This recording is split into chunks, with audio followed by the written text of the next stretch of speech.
guys, welcome to my Facebook Live. I'm Jen Burson. I'm the founder of Generation PR and the creator of the Profitable PR Pros community, which we are now calling Powerhouse Pros. And I'm the host of the Pitching Powerhouse podcast, which I hope you are listening to. And if you do listen to it, please leave me a review, stars, comments, feedback, whatever helps other people find us. And welcome to today's topic. I love any topic around strategically building a business that you love. And that's what we're going to dive into today. And I see quite a few of you have already found me. Let me know who's here. I'll give it one more minute and we'll jump in. Thank you for being here. When we start every week, 11.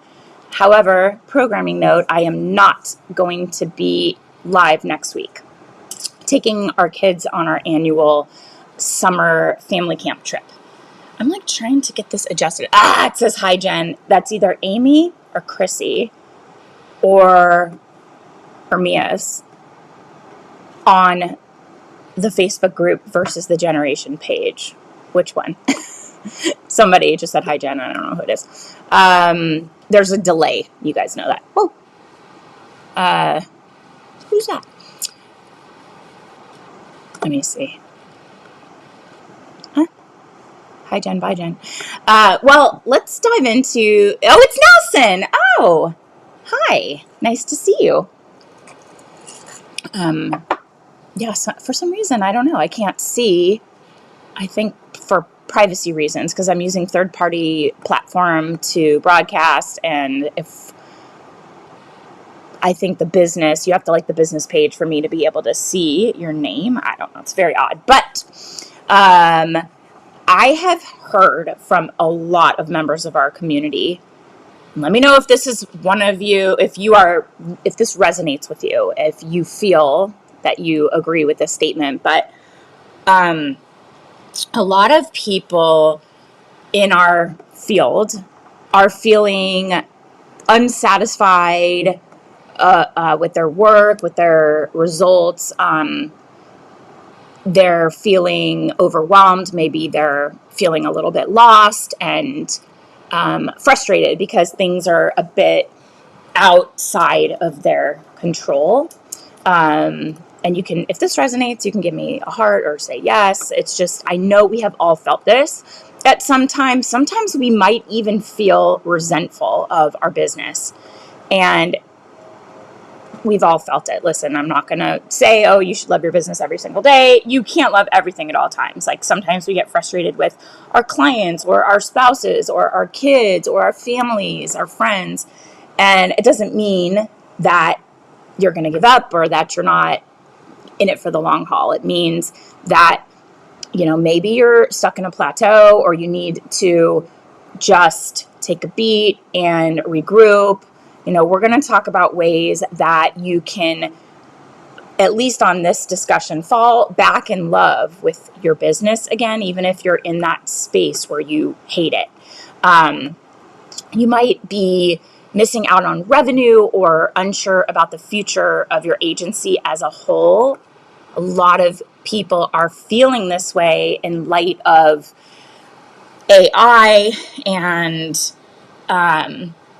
just feeling like the future is not clear, it's not certain, feels a little bit outside of our control. And I've definitely felt this way in my career. This is exactly how I felt when I was working in law and practicing law 18 years ago, where I was like, this ain't it. This is not the right fit. And I started to build this career for myself, looking at like a path that I was on. Okay, good. You're happy. I love to hear that. I know you're winning new business. We have some new business opportunities too, which I'm very excited about. So, but back in law, I was on this path and it was like the path. You go to a litigation firm and you work your way up and, become more senior in around 7, 8, 9 years. You become a partner. That's the goal, at least. And what I was doing was building a career that I hated. I did not love it. And I realized that it wasn't aligned with me, my personality, what truly lit me up, and what I actually wanted for my life, which was work-life integration. It was control over my time, control over the work I did, who I worked with, when I worked, where I worked, all of the things that now I realize I count as success in my mind. My career in law didn't have any of that, really. And I knew that if I were going to have long-term happiness in my career and build a life that I loved, I had to love the work I was doing, work when I wanted to, be my own boss. I have my dad and my mom to thank for that. My mom sold real estate. My dad sells cars and has a very flexible, nice lifestyle, and they're very active, and they golf, and my dad runs, and my mom has friends she plays mahjong and cards, canasta with, and that's always what I wanted. Was my parents were always there. They could be picking me up from art class or come to a dance recital or, be there for parent-teacher conferences, and it was never stressful, and that's what I knew I wanted. So it is really hard if you're feeling like you're doing work that's not aligned or you're not lit up by it to pull yourself out of that low feeling. It's really hard. And that decision for me was one of the hardest I've ever made. But I have also pulled myself out of feeling low, uninspired, a bit down in my agency. It happens. It's possible. But it's a bit easier when you're in it because you can take a step back and then come back and it's there for you. But if you're starting over when you're looking to kind of do a 180 and change directions entirely, it is going to be a lot of hard work, both external hard work that you're doing to pound the pavement, find a new path, find new opportunities, whether it's clients or a job or whatever. But there's also hard work you're going to have to do internally, work on yourself. But it is more than worth it. And I know that sometimes we just feel like it's a lot easier to just be on a path and say, you know what, I worked really hard for this. Believe me, I worked really hard to get on my path in law.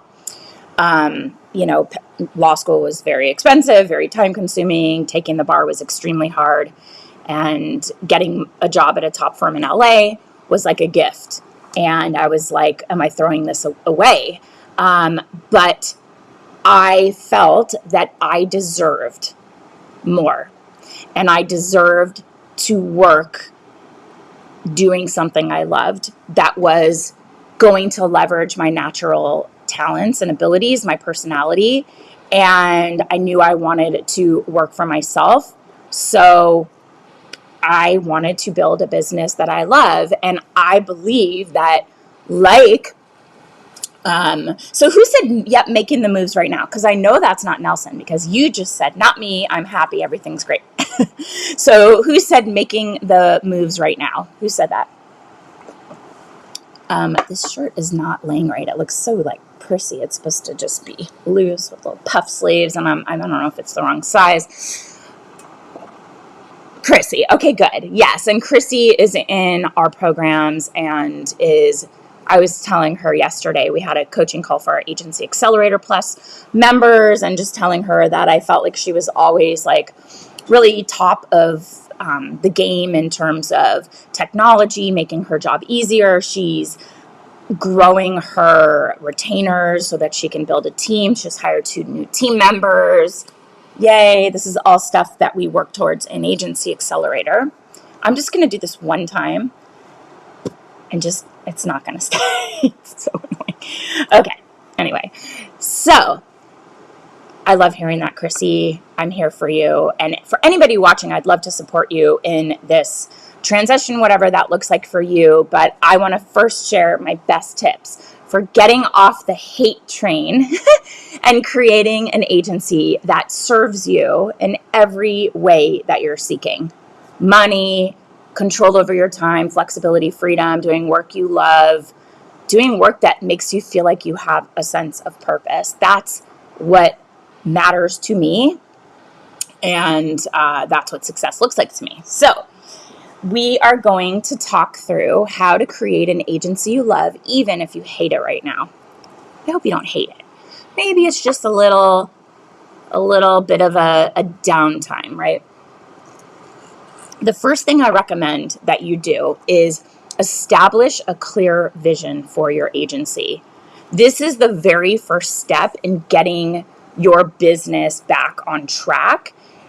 Maybe you have lost sight of your why and the motivation that you have for creating your business in the first place, for creating an agency in this type of business model in the first place. So to get out of that cycle of hating your agency or being disenchanted or feeling frustrated or second guessing if you made the right decision or like, what are you even doing this for? You need to figure out what it is you truly want from your business.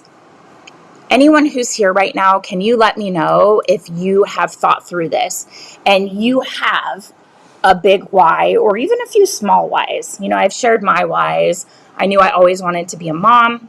I wanted to be present and checked in for my kids, but I started my business 5 years before I became a mom. So it wasn't like I made this decision because I was already a mom. I saw the writing on the wall if I went down that path in law. I just knew that based on the examples that I was seeing and the requirements for billable hours and all of that. Yes, so I see finally naming my vision was a huge shifting point for me. Can you share what you named it? Hi, I can only see Facebook users today. Hi, Natasha. You owe me something, and I'm going to message you at 2:45 today, and your hair looks cute. No excuses, my dear. Hold on. I'm going to get this light because I just want to see if it helps. Hold on. Oh, okay, let's see. I just got this light. Let me clip it here. Does that make any difference whatsoever? Not really. Okay. Yes. Okay.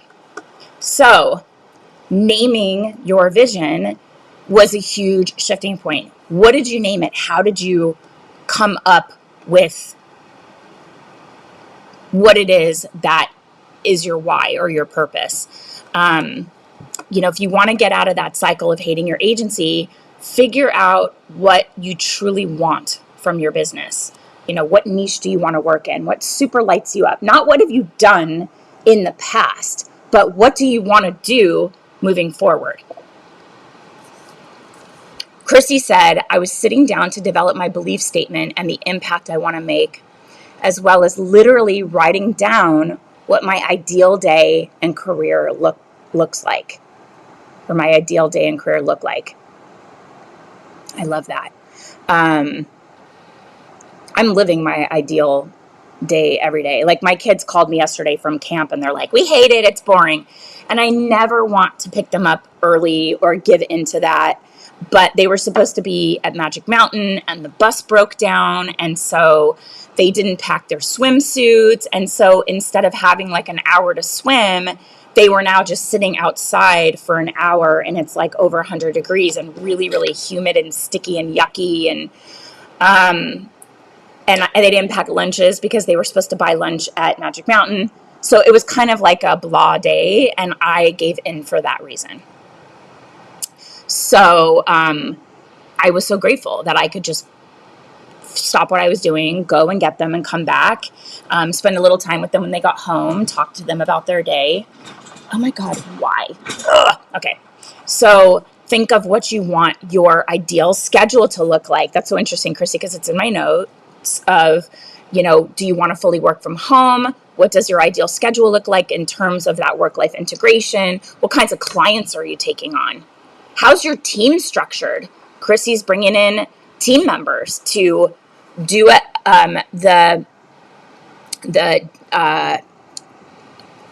the processes and the admin, like the admin work in her business. She also said, I went ahead and wrote down what I want to do once I achieve the success I want, my vision for the greater good I want to accomplish. That was a huge shift for me as well when I honed in on my vision for Generation Academy and started to think of the ripple effect and the bigger impact that the work I was doing and the people I was going to be connecting with, how that would impact their lives. And that was huge for me. It made it seem so much bigger than just me and what I want to do. It was how is my hard work? How is my how are my efforts right now going to make a contribution in this world and make a shift to many people's lives? So that's why we always talk about our impact goal. It's not a financial goal. It's an impact goal. How many people are we really actively aiming to serve with, this program, this product, this launch, this community, this training that we're doing? That's what really shifted for me as well, was the impact that I was going to have long term. So this is a huge one. And Chrissy, I know that has been an ongoing benefit and like a beacon for you, like a very strong guiding light, getting you on the right path, owning your worth. Like, yes, love it. But really important. A lot of people don't do this.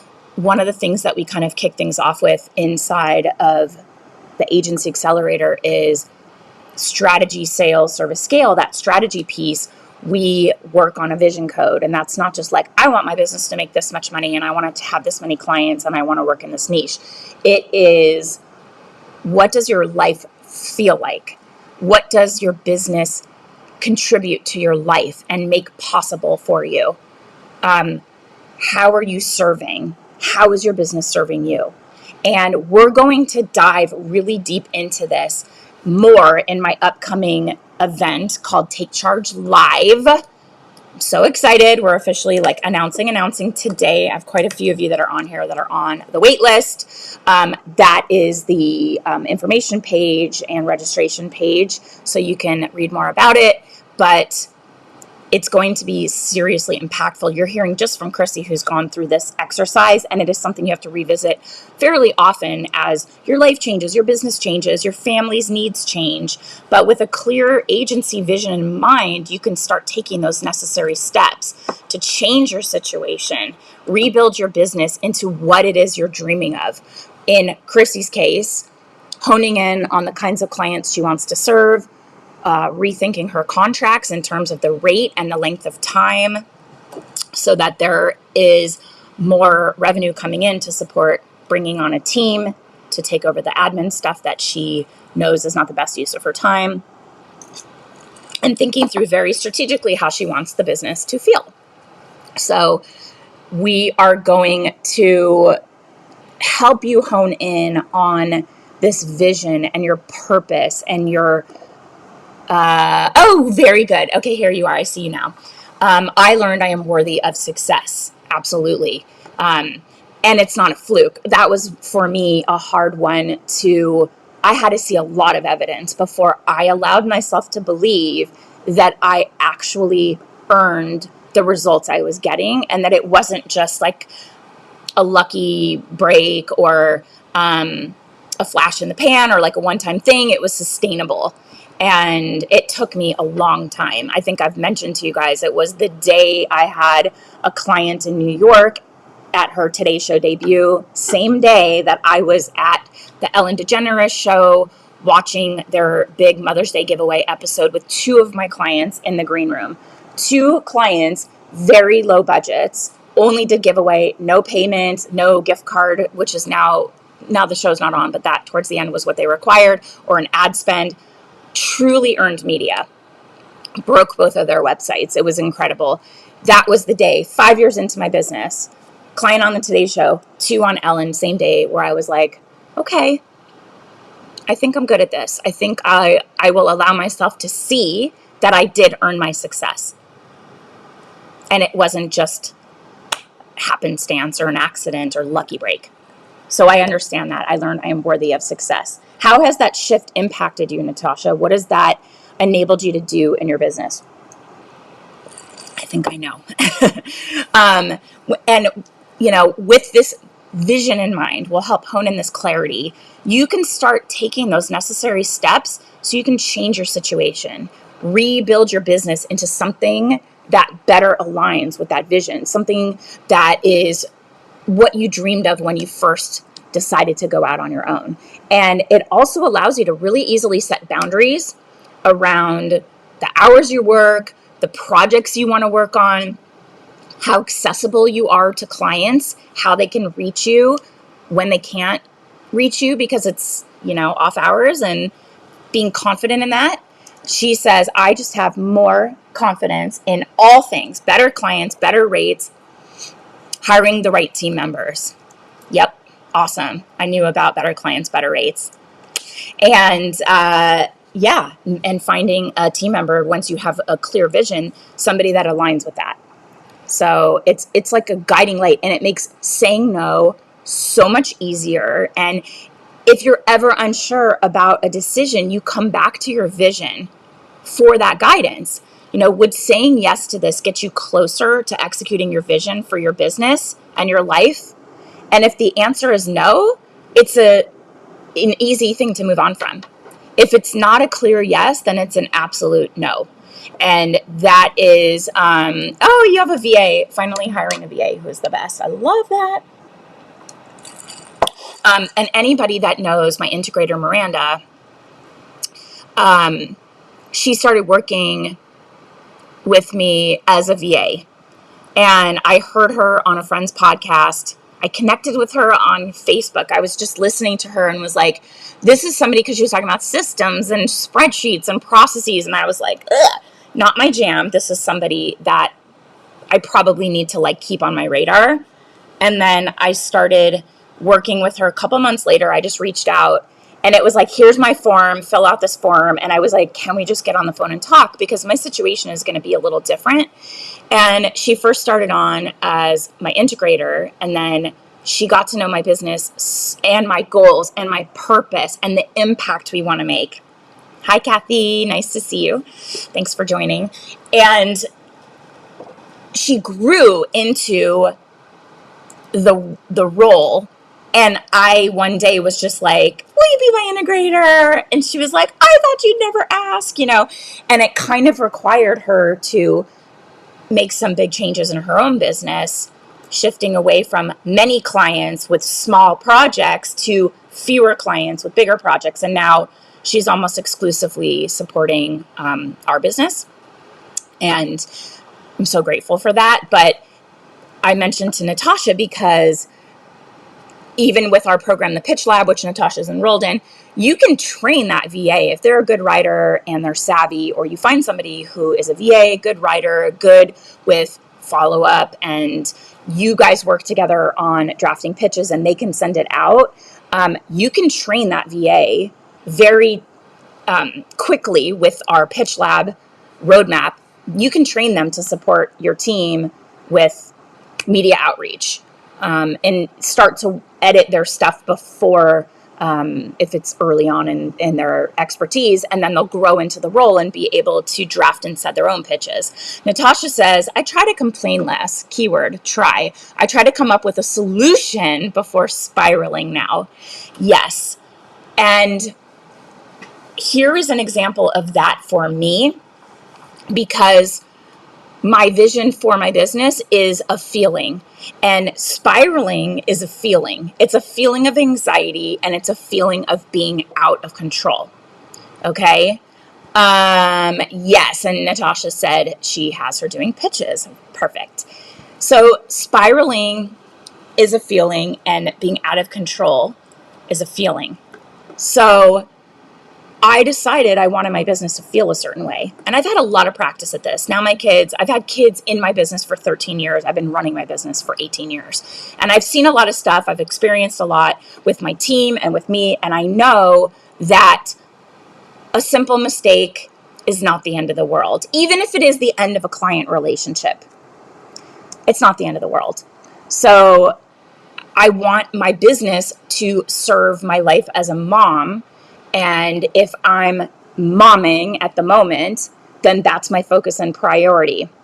And I was at my son's basketball practice, I think about 2 weeks ago, and I got an email about influencer integration where they put their content live and they didn't tag my client as a partner, so, or a collaborator, and they couldn't run ads against it. And what happens is you can't go back and retroactively tag, you have to take them down and repost it. But the time was ticking on and their rep wasn't getting back to us. And so there was all this engagement. And the client's like, we don't want to lose this engagement. Like, this sucks. What are we going to do? And so I wrote back to the agent and was like, how is this going? What can we do? Can we get on the phone tomorrow to talk about a remedy?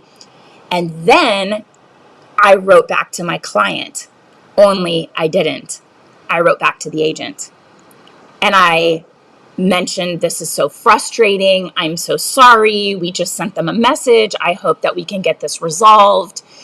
And it was super embarrassing. But I was so distracted at my son's basketball game, and he was feeling like he wasn't on the right team, and he was really upset because the kids weren't, he was coming on after being out of town. So they had played a couple games together. We were new. He was feeling like he wasn't part of the team. They don't know him. They don't know his name. They're not passing to him. They're not even treating him like he's there.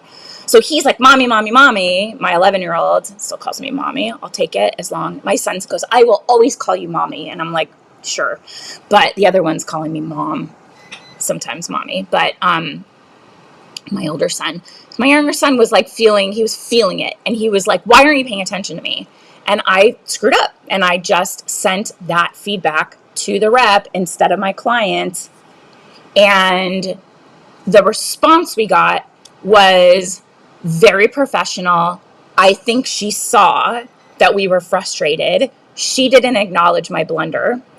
My team member did, and was like, did you notice? But then I looked and I saw, oh, it didn't go to the client at all. So they don't know that I only emailed her.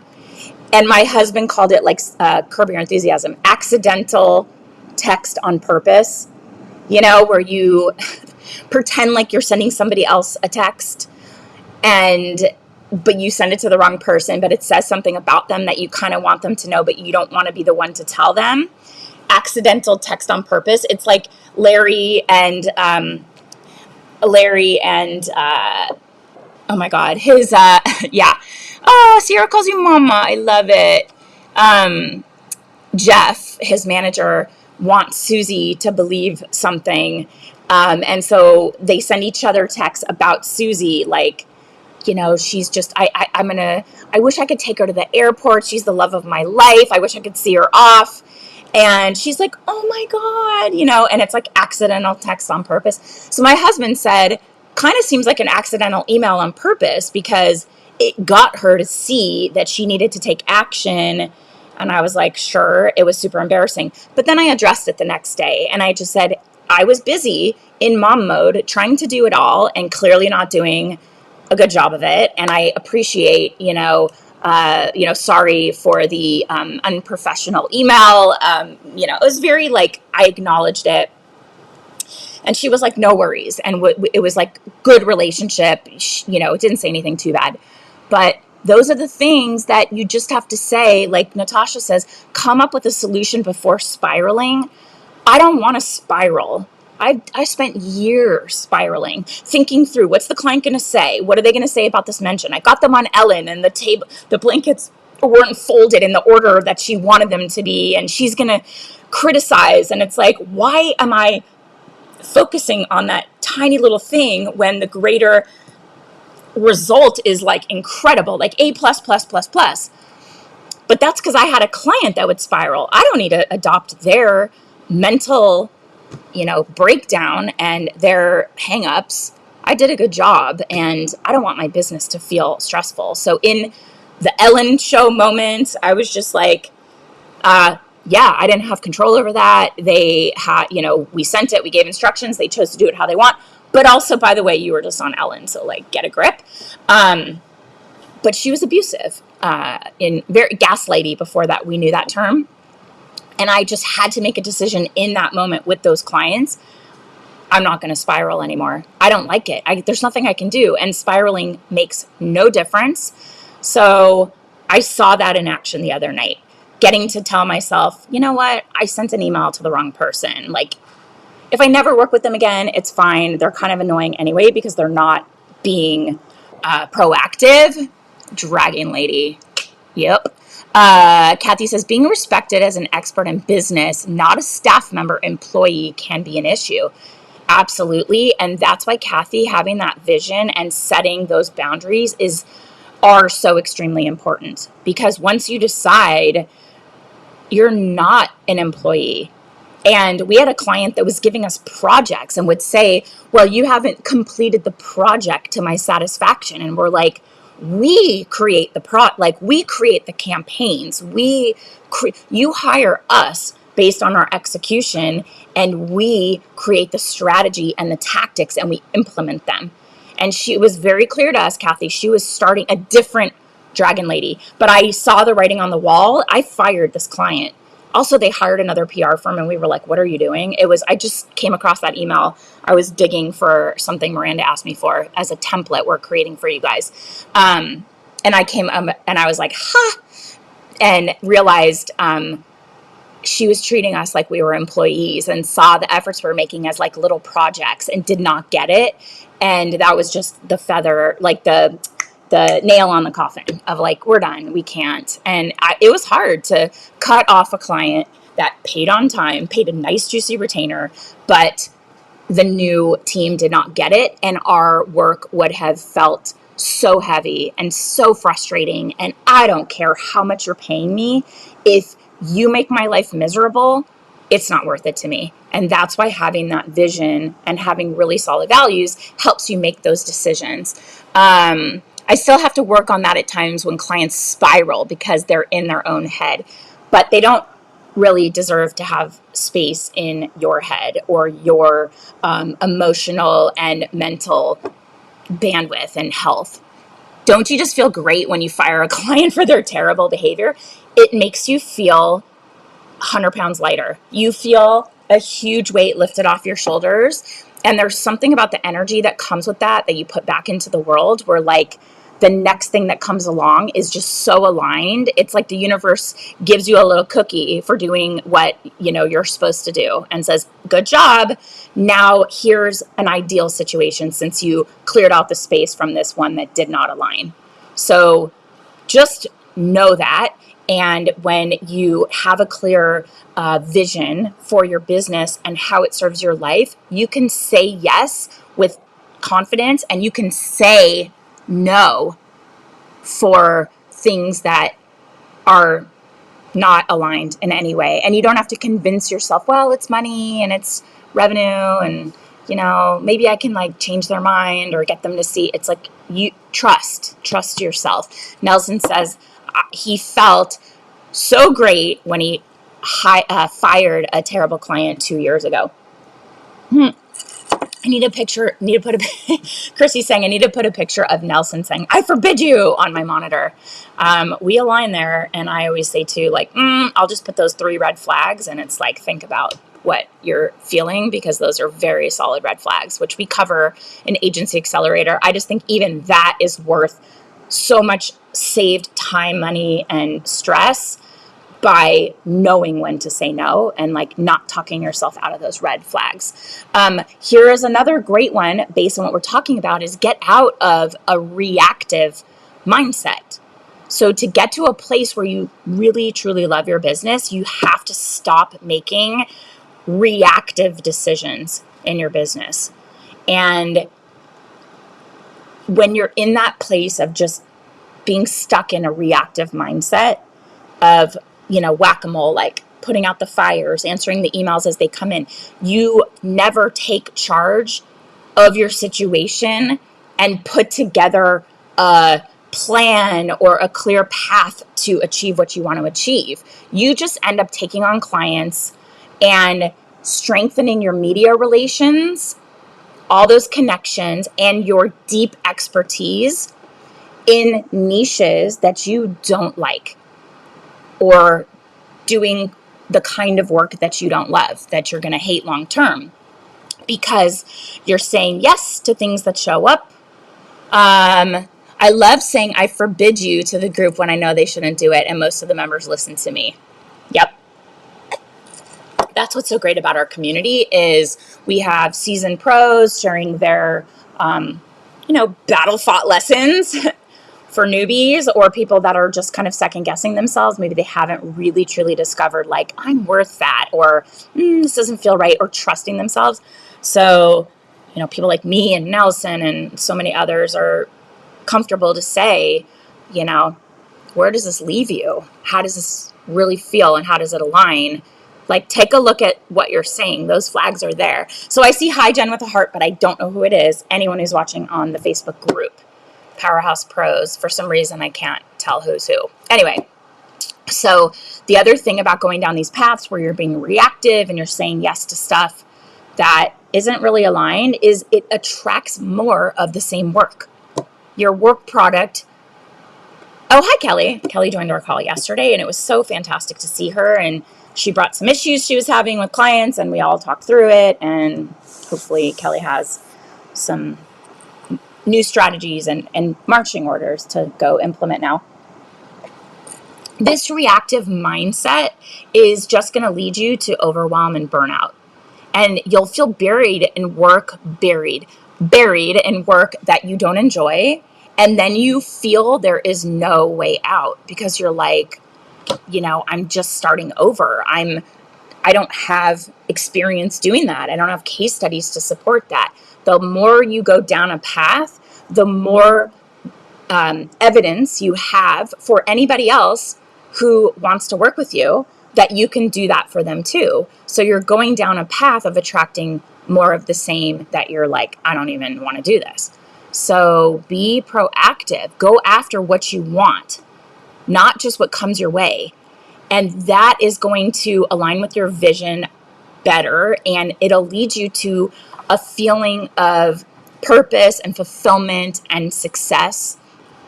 And I want to reiterate, we all have the power to change our lives at any moment. If something doesn't feel right, we can say no. If you make a decision and invest hundreds of thousands of dollars in an education and training that you're like, what the heck am I doing? Raise your hand. That's me. Study so hard, take the bar, buy a home, and now you're like, frick, I have to pay my mortgage, and the only way I know how to do that is as a lawyer. I guess I'm stuck. The answer is you're never stuck. You have the power to switch things up. It could mean phasing out certain services in favor of adding others, or branching out into an entirely brand new niche, which is what I have done I ditched fashion long ago, very quickly worked in fashion and was like, nope, don't want to do this. And then, I was doing baby and kids and beauty the whole time, but now it's like lifestyle, whatever's cool that comes my way, but anything fashion, I'm like, no, thank you. So it can take a lot of work to start over, but it is more than worth it. Absolutely worth it when a business you love is waiting on the other side of that. And I can also help you align a vision for your company that does take into account what you're good at, where you're in your zone of genius, what work you've done in the past that you truly love and that lights you up, and finding how to leverage your personal skills and personality and the things that you're drawn to create a business that will light you up long term, and to find how that will make an impact in the world. It's really important. Seeing that bigger impact allows you to work harder and not give up when things are really challenging. So I think that's really important is, get out of that reactive mindset, be proactive when it is, time to make decisions and how you're going to build your business. Another thing is we have to bring passion back into our work. Sometimes you'll just be in a zone. Well, let me ask you right now, if you take a minute and you pause and you really just sit in your work, whether that's thinking of your current client load, either the amount of clients you have or the types of clients you're working with or the team members that are internal at your clients and how they make you feel, or the kind of work, the niches you're working in, or the volume of services, like the varied services you're providing. Right now, take a moment. There's quite a few of you on here. Think about how you feel when you work. Think about how you feel when you're just thinking about your business. What feels heavy? What feels the most heavy to you? Write it in the comments. Which tasks make you have that feeling of like the hours are just dragging on and on and on, or you dread it?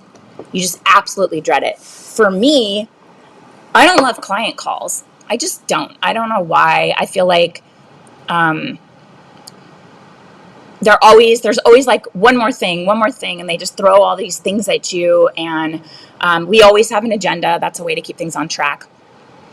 Yeah, look at this, Jane. Hi, Jane. I ditched social, but I love the community management part, just not content creation. And I think community management should be under PR anyway. Explain more about that. A lot of times community management can be under customer service. What aspect of it makes you feel, because you're reaching out to influencers or collaborators or other brands that you want to collaborate with on behalf of the client, let me know there. But yes, social content creation is very heavy. It's never ending. It's a continuous wheel of like new ideas. It's not how my brain works. When we did it, which we are not right now, I had a team that did it, a freelance team. Chrissy's saying, when I really examine which activities light me up, it's pretty clear which ones I need to offload. And that's why I'm offloading the admin stuff. Yeah. They're usually minimum wage people who don't care, or they're outsourced to who knows where. Yeah. So you're not getting those real connections, like a customer service person who really cares about converting those followers into customers, or converting an upset customer who just wants to be heard into a brand evangelist.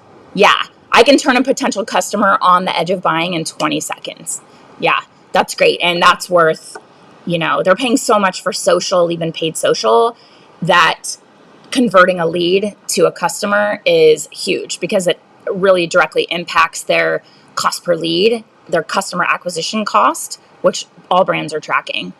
So you go in 20 seconds, 40 seconds, get somebody to click a link and buy. You have quickly helped convert. They know exactly what that customer cost to them in lifetime customer value, and the cost of that acquisition goes down. So very valuable service to be able to do that. We're bringing passion back to our work. So we know content creation, admin, what else, you guys? Kelly, Nelson, like what else? To me, reporting feels really heavy. I always it goes out on the same day as invoices. So I'm like, am I reporting enough? Are they happy? Because they're about to get a big invoice. Are they going to happily pay it? Or are they going to be like, So, I'm always like, I don't know. I don't want to send it. But, usually they're happy. So that's good. I outsource that, media outreach. I've outsourced that. Content creation. We have a workflow now that is very easy for me to just do it in a way that is easy and quick for me. And the team repurposes everywhere. But when I had to write my own blog post, it was just never going to happen. Do you think email marketing should be in-house since the client has access to the database? It depends. Do they have a marketing team? Are you charging separately for it? Because you should. And you got a bookkeeper too. Good. My husband's my bookkeeper. For better or worse, he's tracking all my expenses that are going through the business.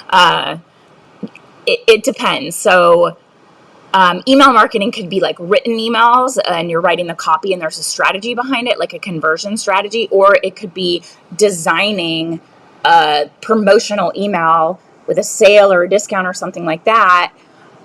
We are most successful in our PR campaigns when there's an internal marketing team. And if there is an internal marketing team, they would usually handle email marketing. So we don't do it. But Kathy, if you're able to charge for it, and I don't know that it matters, if they have access to the database or not. It just gets plugged in and sent. It's really about the in-house initiatives, promotions, sales, launches. Usually a marketing team is coming up with that calendar, and PR leverages that for timing to pitch timely relevant things, short and long lead to align with launches. And maybe if there's a Prime Day sale, you're pitching that out for all of those Prime Day roundups. So the marketing team, the sales team usually comes up with those strategies, and it's a lot easier. Jane, Chrissy, confirm with me, and Nelson, it's a lot easier to do PR when you have an in-house marketing team to support what you're doing, and to go off of what they have. And you're also going to work hard to make them look good. So they're going to love you. They might be threatened by you, but you're going to work hard to make them look. Everything great that happens is because of the marketing team. That's what we do, because we want the marketing team to love us and not be threatened. So we're always like, oh my God, what a great promotion. We just pitched it out to our contacts and they loved it. It's like that. So flip side of that is, what comes naturally to you? What do you love? Where do you, yes, it is so much harder if they don't have marketing. And that's one of the things you might decide as a non-negotiable. Like, if you do not have a marketing team, I'm out. Because everyone's like, they all think everybody does marketing. And it's like, no, your SEO team is not doing the marketing for you. Everybody's doing a little bit. It means nobody is actually doing a good job of it. So what do you do that you love, where you get into a good state of flow and those hours just fly by? Or the thing that people ask you about that just takes 1 second for you to rattle off. I feel that deeply, Jen. This is the work that lights you up. This is your zone of genius. And I've been recommending, I think it's Gay Hendricks' Zone of Genius. Why can't I find it? Gay Hendricks. The Genius Zone, the breakthrough process to end negative thinking and live in true creativity. We've been getting these books for new members of our community when they enroll in programs. Anyway, feel that in my soul. So this is the kind of work that you should be doing in your agency. And when you know what you're supposed to be doing, there's that gut feeling that tells you that this is right. Your energy literally changes as you complete your work. And maybe you've ignored this gut feeling when you started your business, or you were a few years into it and then you started to feel that. Pay attention to that flow state, the days of the week that you're God, I love the work I'm doing today. If you're grouping meetings or sales calls or writing on proposals and strategies or, media outreach or whatever you're doing, the work that you are doing on those days, that is your chance to hone in on that and go back to what makes you happy and it ignites your passion for your business. Because that passion never left you fully, it might mean you got bogged down in the admin, like Chrissy, or social media content creation like Jane did, where she was like, this sucks and I don't want to be doing it. It could mean delegating work that you don't enjoy to another team member, shifting gears entirely to revamp your agency's services or your niche. And we are going to go over this exact approach. I'm going to drop a link again in my live event, Take Charge. I'm so excited for it. It's going to be so bad. So you're going to leave with a very solid action plan that's going to give you the vision for a business that you love long term. The other thing we have to do is, and it's so much easier, saying no to what doesn't serve you, that will create resentment. When you take on work that doesn't serve you, doesn't align with your goals and your desires, you're going to resent your business, and that's what is going to cause you long-term frustration and feeling like, am I in the right thing? Am I doing the right thing? What's going on? You might be taking work out of obligation, whether it's projects from family and friends or client referrals. You could say yes to client projects that aren't right for you because it's money, it's a guaranteed paycheck. As long as I have retainers coming in, I'm okay. Why would I say no to somebody who wants to pay me? But when you say yes to them, you're saying no to yourself. And you say no to that vision you have that we're going to hone in on and give you a real clear sense of purpose. You're going to say no to your loved ones, your friends, your families, even yourself, that you can't spend time with while you are caught up at your desk in a drudgery zone doing work that you're like, ugh, it sucks. I dread this. So you have to learn how to say no. And the first time you do this and you turn down a project or say no to a client referral, it is super scary because you worry maybe it is coming off as ungrateful or disrespectful. But in reality, other entrepreneurs respect you for your decision. I have said, you know what, we're probably not the right fit for you because our expertise is XYZ. And I didn't want to get too far down the path, but let me think of my community and who might be a good fit for you. They appreciate that. They appreciate your self-awareness in knowing that you're not the right person for the job. And if you provide them with a referral to another agency in your place, you're going to build trust, goodwill. They'll probably refer you to someone else now that you've told them, we do this, this, and this. If they have a lead, they would say, oh yeah, I talked to somebody. They're a good fit for you. Like, they weren't right for me, but they did express that their expertise is exactly what you're looking for. Mention, out in the world, like, we didn't hire them. We had such a good conversation, or they saved me the, hassle of an hour-long discussion only to determine that we're not aligned.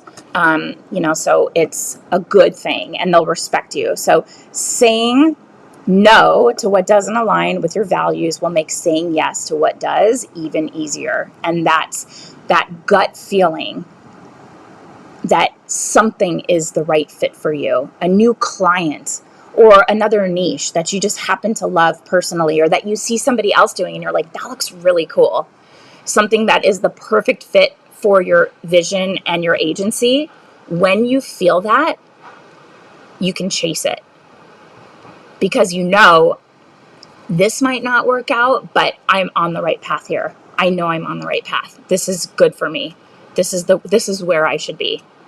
And that's what honing in on your values, how you want your business to feel, confidently saying no, bringing passion back to your business, that's where that will get you. So I'm excited. We are announcing today, Take Charge, happening here in Los Angeles. You can grab a ticket here. It's going to be in my home. We are going to have a small and intimate group going over content we've never gone over in any of our programs before. Never, ever, ever. Walking through like a customized action plan for you. And it's going to be awesome. Fun too. Like, we have a lot of really cool, fun surprises planned.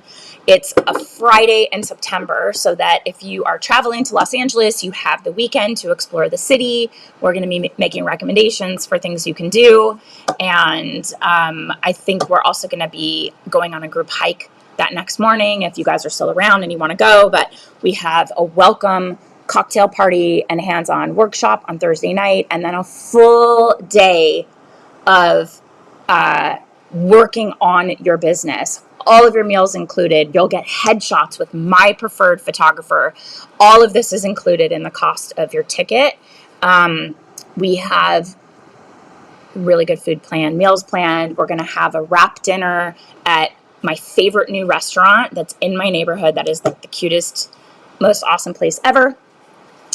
And it's going to be awesome. So I would love to have you join. Several of you have signed up for the wait list. Some of you have enrolled already. Spots are limited, so take a look at that link. Let me know if you have any questions. And I'm actually supposed to go live on Instagram right now, officially announcing it. Let me see what that looks like. Do I have notes on that? Maybe I can go through it. Okay, yeah. Let me just read to you what what the team has prepared. Oh, okay. I see. They didn't write it all out here. But yeah, check out that link, and you'll see. We're intentionally not revealing every single thing that we're going to be doing because we want to leave some surprises. But it's going to be really meaningful and jam-packed, and I'm so excited. So let me know if you have any questions. And of course, if you are an Agency Accelerator Plus, which many of you on here are, you save $1,000 on your ticket.